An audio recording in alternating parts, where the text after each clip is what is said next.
আসসালামু আলাইকুম।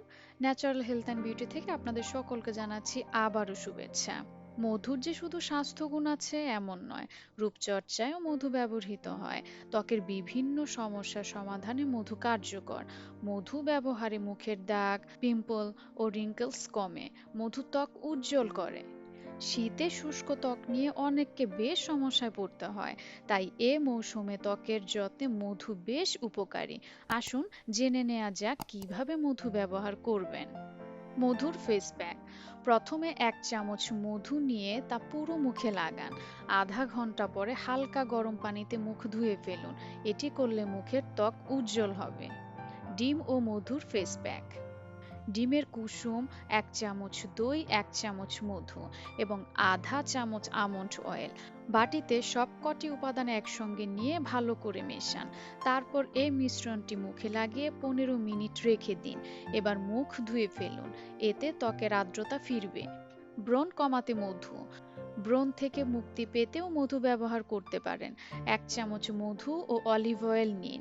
দুটি উপাদান ভালোভাবে মিশিয়ে নিন এবং এই পেস্টটি মুখে লাগান। 20 মিনিট পর হালকা গরম পানি দিয়ে মুখ ধুয়ে ফেলুন। এতে ব্রণ দূর হবে এবং ত্বক উজ্জ্বল হবে। মধু ও কলার ফেস প্যাক। একটি পাত্রে আধা চামচ মধু, একটি পাকা কলা ও 2 টেবিল চামচ দুধ নিন।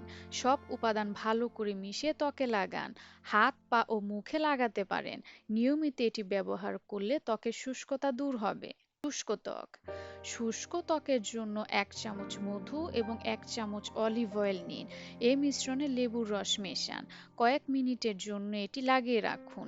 এতে মুখের শুষ্কতা কমবে। মধুতে রয়েছে vitamin B, calcium, zinc, potassium এবং লৌহ। উচ্চ অ্যান্টিঅক্সিডেন্ট সমৃদ্ধ, ব্যাকটেরিয়া প্রতিরোধক এবং রয়েছে কার্যকর নির্যাস যা ত্বকের উজ্জ্বলতা বাড়ায়। মধুর অ্যান্টিঅক্সিডেন্ট, অ্যান্টিসেপটিক এবং ব্যাকটেরিয়া বিরোধী উপাদান ব্রণ দূর করতে সাহায্য করে। এটা লোমকূপ উন্মুক্ত করে এবং বিরক্তিকর ব্ল্যাকহেডস থেকে দূরে রাখার পাশাপাশি সারাদিন ত্বক আর্দ্র রাখতেও সাহায্য করে। তবে মনে রাখতে হবে, অ্যালার্জির সমস্যা থাকলে মধু ব্যবহার বেশ সমস্যা সৃষ্টি করতে পারে, তাই ব্যবহারের আগে বিশেষজ্ঞের পরামর্শ নিতে হবে।